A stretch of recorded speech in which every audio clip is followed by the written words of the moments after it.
JT's designated to return today. He'll be at walkthrough today. I decided to go walkthrough today just because we had back-to-back overtime games.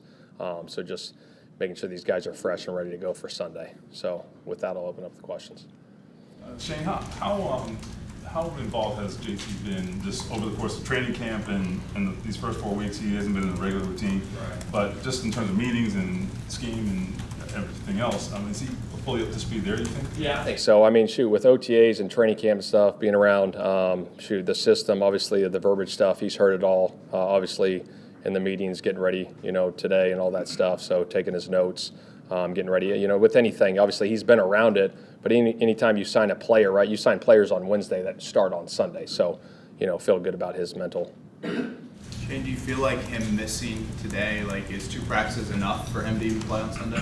We'll see. Like I said on Monday, we'll see how practice goes. Obviously, we got the walkthrough today and then practice, Thursday, Friday, and just see where he's at.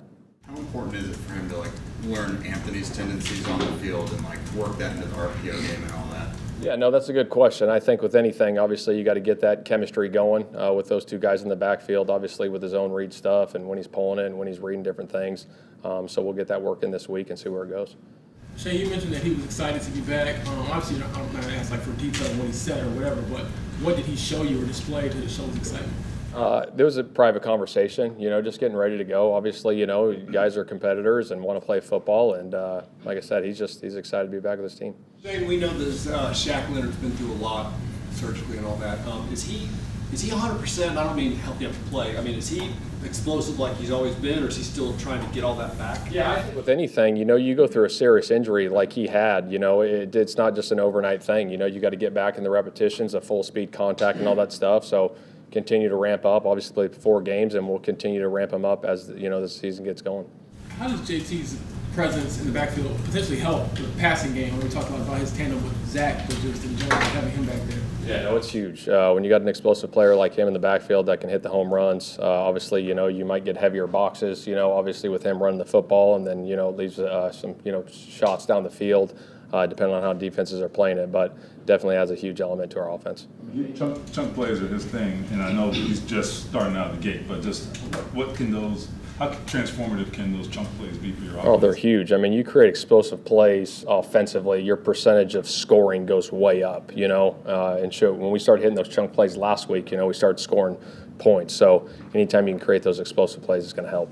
Did you sense anything in practice last week that maybe contributed to the slow start, really, in all the phases? No, I don't. We still had our good, process and our rhythm of practice. Obviously you had almost a 5-quarter game against Baltimore, and then you almost had another 5-quarter game, against the Rams. But I'll look at those things. Obviously, we don't want to get off to slow starts. We got to start fast, whether it's, scheme, myself, just getting the things. And you never know how it goes. Sometimes you hit a big play right off the bat and things are different. We got to take care of the football. Shoot, they hit the first play of the game, and, Stafford threw that thing up, and he got great catch, tip, and, they got some momentum there. And so we'll look at those things and get better. Is it, for lack of a better way of putting it, is it harder to get teams to give you a heavy box than it used to be? It feels like 2/3 of the league is all playing deep. Yeah, there's no doubt. I think it's game by game. People play their shell coverage, they play their single high coverage that's a Rolodex sometimes. Sometimes they don't want to give the shot, sometimes they want to play the run, and that's the chess match you play, with the offense and defense, trying to get the right call at the right time. Shane, do you anticipate Bernie practicing this week? We'll see how it goes.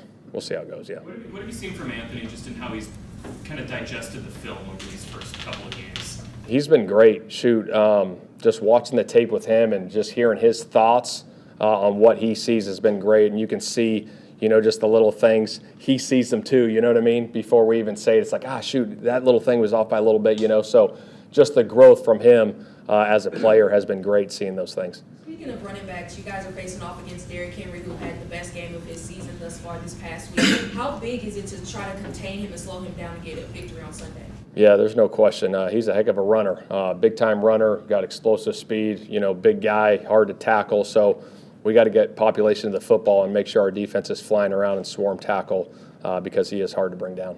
Shane, as tight as this division is, got to reestablish that home field advantage or turn it into some kind of thing, and especially a division game this week. How do you I guess it's already emphasized, but how important is it to handle your business on the home turf? Yeah, no, it's huge. Obviously, anytime you play a division opponent, obviously all games are important, but, I tell the guys, if you want to win a championship, you got to win the division. So that's going to be key. Obviously, we got this game, that's all we're focused on right now is Tennessee, but we got to win division games. I know you said Jonathan's excited to get back, but he's obviously had some disagreements in recent months. So is there anything you can do as a coach to just make this, I guess, a more welcoming place for him? Yeah, I mean, I have good conversations with him, and this stuff happens, right? This stuff happens in football. It happens all around the league. But to have him back and, ready to go and, practicing with the team, it's going to be good to see. So myself and him, like I said, I'll keep our, conversations private, but they've been good.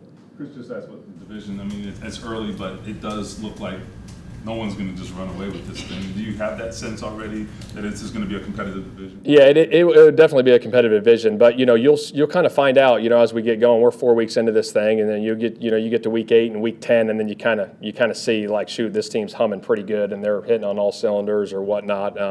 So yeah, we'll see, but I think it definitely will be a tight division race.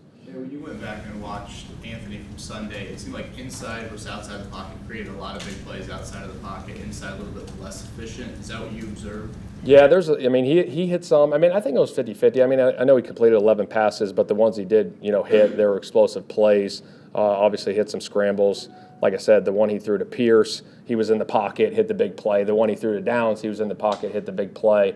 And then, he hit the big play to Mo out of the pocket. He hit the big play to Drew out of the pocket. So a little bit of both, but he's progressing well, and he's seeing it pretty good. Is that kind of why we talked about yards per attempt before? But is that kind of why yards per attempt is a little bit better than like completion percentage? Yeah, I think so. I mean, anytime you can get your yards per attempt up, I mean, it's definitely going to help your offense.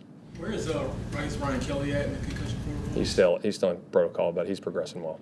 In regard to that chest match you were talking about earlier, Tennessee kind of one of the best at giving you different looks, kind of having that Rolodex of looks? Yeah, they do a good job. Obviously, I had a chance coaching in Philly to go against them last year, but they mix up their coverages. They got a heck of a front. I mean, a really, really good front, so it's going to be a heck of a challenge for us, but one we're looking forward to. Shane, how's the secondary reacted since Dallas's injury report? Say that again, Fowler. How's the secondary reacted since Dallas's injury came out? Yeah, I mean, anytime someone gets hurt, I mean, I got a ton of respect for Dallas, the way he plays. But, those guys have rallied around him. Obviously, I had good conversations with him, his teammates. That's, it's a tough deal. It's a tough deal because he's a competitor. But, it's going to be, next guy stepping up.